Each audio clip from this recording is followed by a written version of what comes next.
tulang punggung gereja ya. Tulang punggung gereja itu berarti kalau itu tulang punggung sana ada gereja bisa tegak.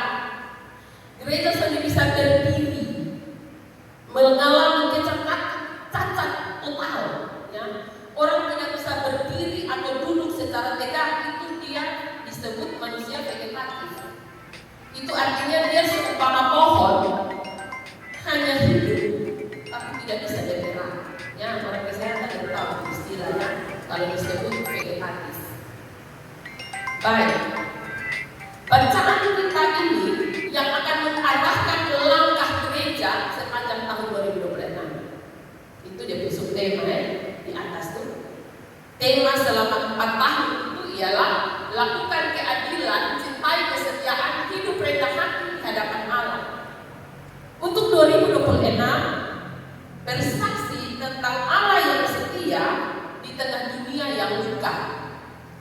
Artinya, semua program pelayanan, semua UPP, semua kategorial, ibadah-ibadah rutin dalam pengajaran-pengajaran, semua diarahkan pada poin ini. Ya. Bersaksi tentang Allah yang setia di tengah dunia yang luka. Dan ayat pembandingnya ialah Mazmur 89 dan 1 dan 2. Itu menjadi tolak ukur.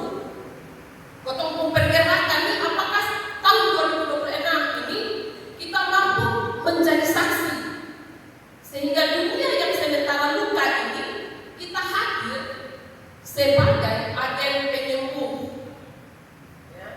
Saya coba uraikan 2 poin penting yang terbaca dari bacaan kita. Yang pertama, poin yang pertama itu aku hendak menyanyikan kasih setia Tuhan selama-lamanya. Ya. Yang kedua, hendak memperkenalkan kesetiaanmu dengan mulutku turun-temurun. Ya, itu 2 poin penting. Dan dari 2 poin penting itu ada komitmen. Komitmen yang pertama yaitu menyanyikan kasih setia Tuhan. Komitmen yang kedua memperkenalkan kesetiaan Tuhan. Ya. Jadi kalau berbicara tentang menyanyikan, itu berarti berbicara tentang kesaksian melalui kata-kata. Ya. Kesaksian melalui kata-kata itu akan terukur. Biasanya di semester 1 UPP dan BP, ya, UPP dan pengurus akan diawasi oleh BPJJ dan tanya, kosong jadwal ibadah berapa kali, kosong melaksanakan berapa kali yang tidak terlaksana, itu alat ukur. Ya. Tentang kesaksian, artinya kalau sudah sekian kali misalnya, oh kami menjadwalkan selama 1 semester ini, kalau 6 bulan kita kasih free, berarti hanya 5 bulan karena jadwal kita tidak ada pelayanan. Ya. Kalau 5 bulan berarti 5 kali 4, berarti ada 20, minimal ada 20 kali pertemuan. Misalnya terlaksana semua, oke, berarti kesaksian jalan. Karena dalam ibadah pasti ada khotbah, ada perenungan, ya. Kesaksiannya jalan. Kemudian yang kedua, komitmen yang kedua, memperkenalkan kesetiaan Tuhan. Kalau memperkenalkan kesetiaan Tuhan, kalau memperkenalkan berarti itu aksi nyata. Ya, aksi nyata ini terukur dengan cara apa? Setelah berkhotbah bikin apa lagi? Setelah ibadah bikin apa lagi? Nah, saya mencatat tahun ini ada 7 program pemuda. Ya, apakah sudah disosialisasi oleh PP? Tapi saya mau menyampaikan 7 program pemuda yang khusus. Yang pertama itu akan diadakan Natal Tahun Baru Pemuda. Itu sedianya dilaksanakan Januari 2027, tapi program itu program 2026. Yang kedua, berkunjungan bagi teman pemuda yang sakit dan tidak aktif. Nah, tahunya dari mana dia sakit? Tahunya dari mana dia tidak aktif? Ya. Nah, ini tanggung jawab siapa? Tanggung jawab pengurus wilayah, pengurus tingkat jemaat. Ketika ada ibadah di wilayah, kita kan tahu sama tahu ya, di wilayah ini ada berapa pemuda.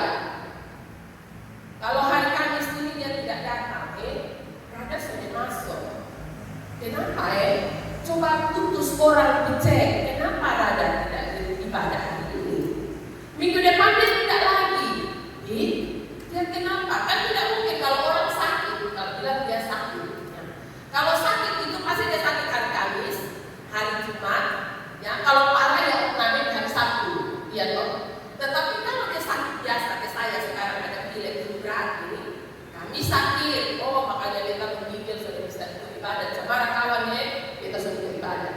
Pasti dia tidak mungkin Kamis depan flu lagi toh. Pasti hari Kamis ini dia sakit, ya.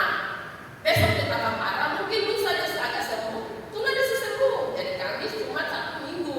Senin dia sudah aktivitas lagi. Tidak mungkin setiap hari Kamis dia sakit.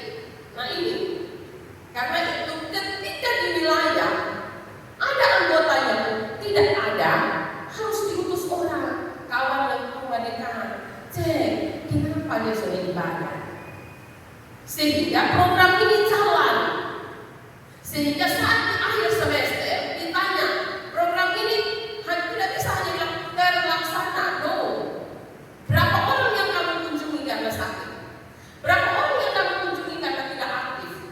Apa persoalannya?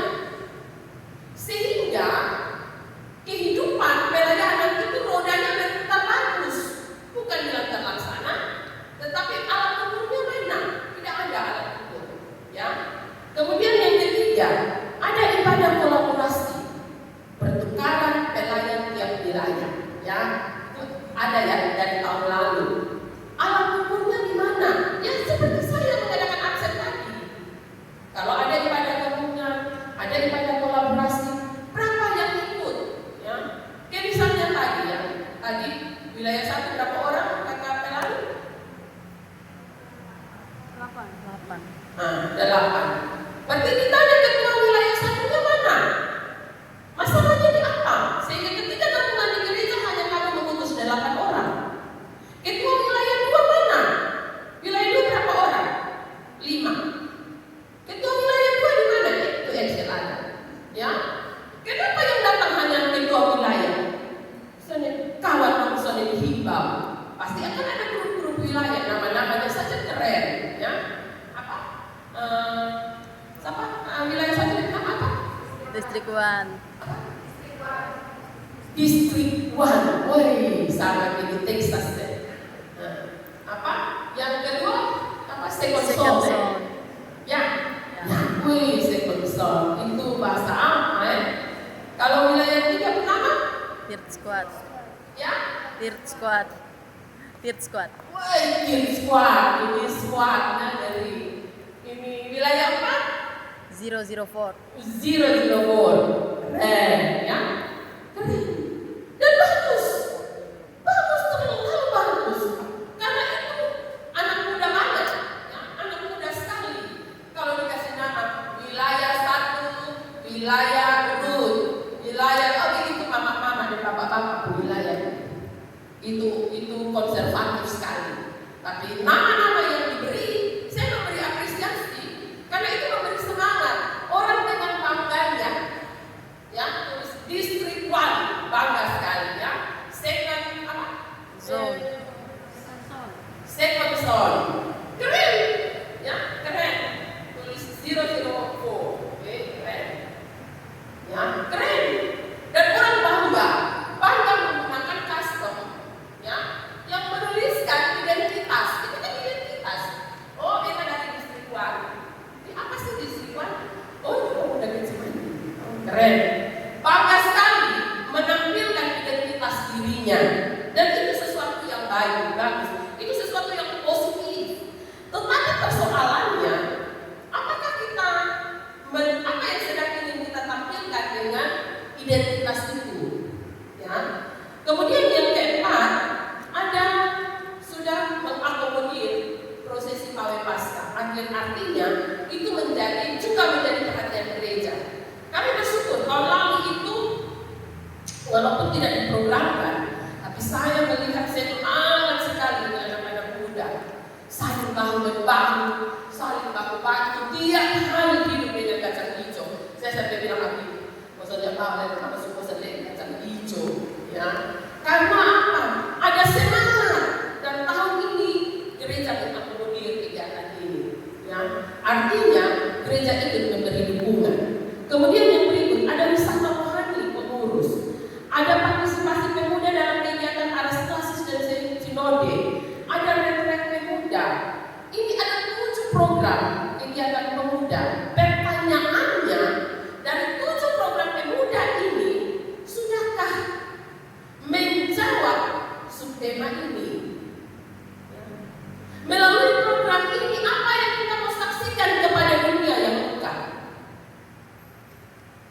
Saudara-saudaraku yang kekasih, pertanyaan besar bagi kita ialah menyanyikan kasih setia Tuhan, memperkenalkan kesetiaan Tuhan ini kepada siapa dan kapan? Kapan? Kepada siapa? Ya. Kapan dia itu dijawab dalam bacaan itu? Selama-lamanya. Pemasmur mengatakan, aku hendak menyanyikan kasih setia Tuhan itu selama-lamanya. Terus-terus. Artinya ketika hari Kamis ini dia tidak ibadah, hatinya terganggu. Hatinya terganggu kalau dia tidak ibadah. Karena dia punya kerinduan untuk menyanyikan kasih setia Tuhan itu selama-lamanya. Kepada siapa? Bacaan ini mengatakan, hendak memperkenalkan kesetiaanmu dengan mulutku turun-temurun. Turun-temurun artinya kasih tahu secara berkala kepada adik-adik yang baru masuk bergabung jadi pemuda, kepada teman yang pemalas-pemalas gereja, pemalas ibadah. Ya, itu namanya turun-temurun.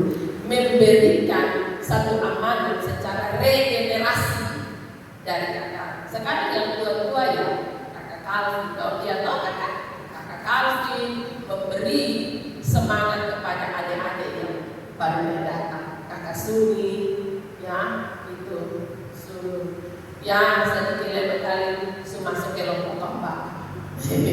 Berapa ya kasih ini jam 10 masuk keempat. Nanti adik-adik dong mau cari panutannya. Tok Paul yang masih setia. Kalau beberapa pada betul bisa jadi kebeta, tapi Tok Paul karena panggilan tanggung jawab layanan masih harus ada di sini. Ya, saudara-saudaraku yang kekasih, bersaksi tentang hal penting bagi setiap kita itu menjadi tanggung jawab untuk disampaikan. Menyampaikan kasih setia Tuhan, kesetiaan Tuhan ini harus terus menjadi topik utama. Topik utama dalam segala setiap komunitas kita. Ya. Kita sedang berhadapan dengan kondisi dunia yang miris, yang luka berat. Ya. Kondisi dunia saat ini luka berat. Kenapa saya bilang luka berat? Kasus miras di mana-mana, ya. Kemarin di Batu Nasdem, Polsek Kobobo ditangkap aneh nyong yang baru calon suami istri, nyong mau aneh pokok dengan calon istri hampir-hampir mau pakai parang misalnya, ya dimediasi dan dong bapak kembali. Aduh, baru calon. Ini dunia luka berat. Masalah kriminal, masalah nilai-nilai, norma-norma moral etika yang semakin surut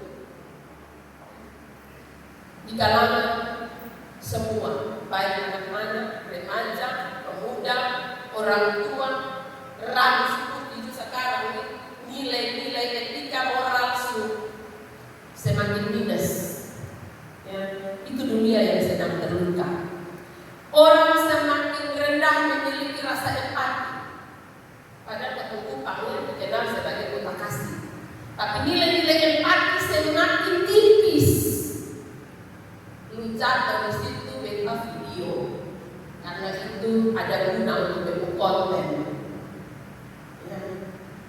Orang pokok anak cacat potong video kasih viral. Ini nilai-nilai moral etika kosong, nol ke bawah. Bodoh sekali. Bukan yang ditolong, tapi video supaya FYP. Ya. Kekerasan yang terkesan semakin liar. Ya. Ini kita menemukan sekarang. Dunia luka berat. Bukan hanya dunia yang luka, tapi dunia luka berat. Ada orang tua yang terluka karena tingkah laku kita. Ada komunitas-komunitas kita yang hancur karena perilaku kita. Ada orang-orang anak muda yang ada dalam kesepian di tengah ramai begini, tapi dia hati kosong. Kesepian, ya, jangan ada yang senyum. Ada anak muda yang kehilangan harapan, ya. Begitu katakan ceju, dia bilang, lihat muka loh, langsung patah arah, ya.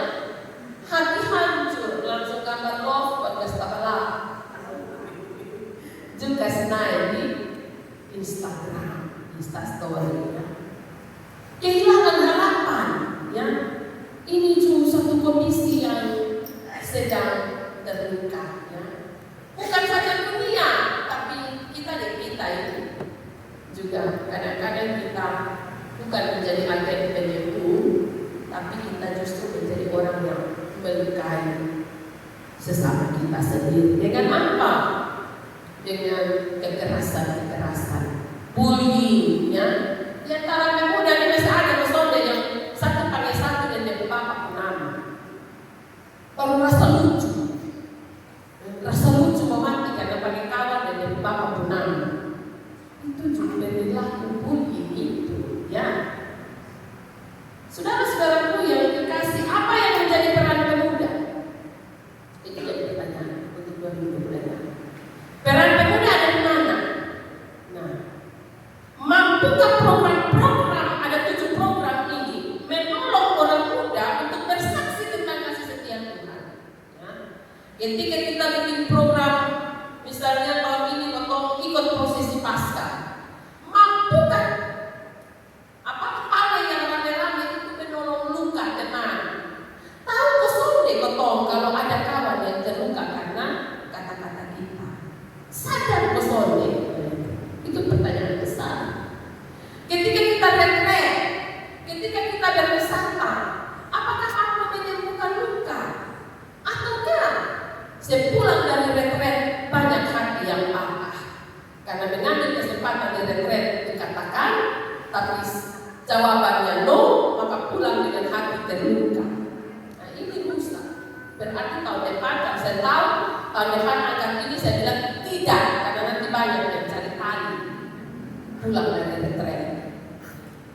Jadi, ya itu seperti itu, ya. Karena itu, ya, pemuda bertanggung jawab untuk membangun komunitas yang menyembuhkan, bukan komunitas yang saling menghakimi, ya. Menghadapi perubahan dunia yang begitu cepat, teknologi yang mempermudah kita mengakses semua hal. Kita juga diperhadapkan dengan krisis ekonomi yang rasa-rasa sekarang ini semakin sulit mendapatkan lapangan kerja. Ya, Paul ini juga satu keprihatinan untuk orang-orang muda saat ini, ya, mencari lapangan kerja semakin susah. Ya, karena itu anak-anak muda sekarang lebih mudah tergiur untuk mencari kerja di tempat lain. Nah ini justru ya, karena krisis ekonomi, ada konflik di sana sini, ada bencana di sana sini. Mampukah kita hadir untuk memberi solusi? Ya. Mampukah program-program ini menjawab, memberi solusi bagi dunia yang terbuka ini? Mampukah kita menjadi teman yang sehat, yang membawa aura positif, ya?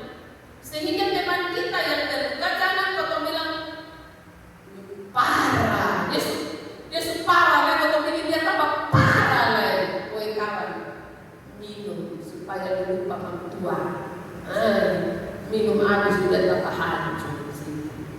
Kita tidak menjadi agen penyembuh, tapi justru kita menjadi agen yang memberi luka tambah, luka baru. Saudara-saudaraku yang dikasih, kiranya saya sangat punya pengharapan yang cukup besar untuk semua program pemuda nanti dikawal oleh Mak Wili dengan Bapak Paul. Ya. Semua program pemuda itu harus punya misi yang jelas, ya. Harus punya visi yang jelas, misi yang jelas, visi yang jelas, isinya jelas. Bahwa ketika menyelesaikan satu kegiatan, dampaknya bagus. Oh, ternyata anak-anak semakin banyak, semakin senang, semakin ingin bergabung, ya. Mereka yang tadi duduk di mana tangannya di situ, ya, karena bingung. Duduk di mana, contoh mau bikin apa, tangannya di situ. Mereka punya semangat. Ketika sudah hari Kamis, prosesi yang untuk perlu disuruh, perlu dikasih ingat, tapi mereka punya semangat untuk memiliki kelompok komunitas yang positif, ya. Kiranya program-program yang ada mampu memberi dampak positif dalam membangun karakter. Karena sekarang untuk mendapat karakter seorang hamba itu susah, ya. Karakter seorang pemuda yang memiliki hati hamba, beridentitas Kristiani, semakin sedikit. Karena itu saya mau berharap bahwa Saya mau meminta kita untuk menjadi saksi Kristus. Jadilah saksi Kristus. Jadilah saksi bagi dunia yang meluka. Jadilah pemuda yang mampu menyatakan kasih setia Tuhan dengan benar. Karena hanya dengan demikian kita mampu menyatakan kepada dunia bahwa Tuhan kita punya kasih setia dan kesetiaan yang luar biasa. Tuhan Yesus menolong dan memberkati kita sekalian. Amin.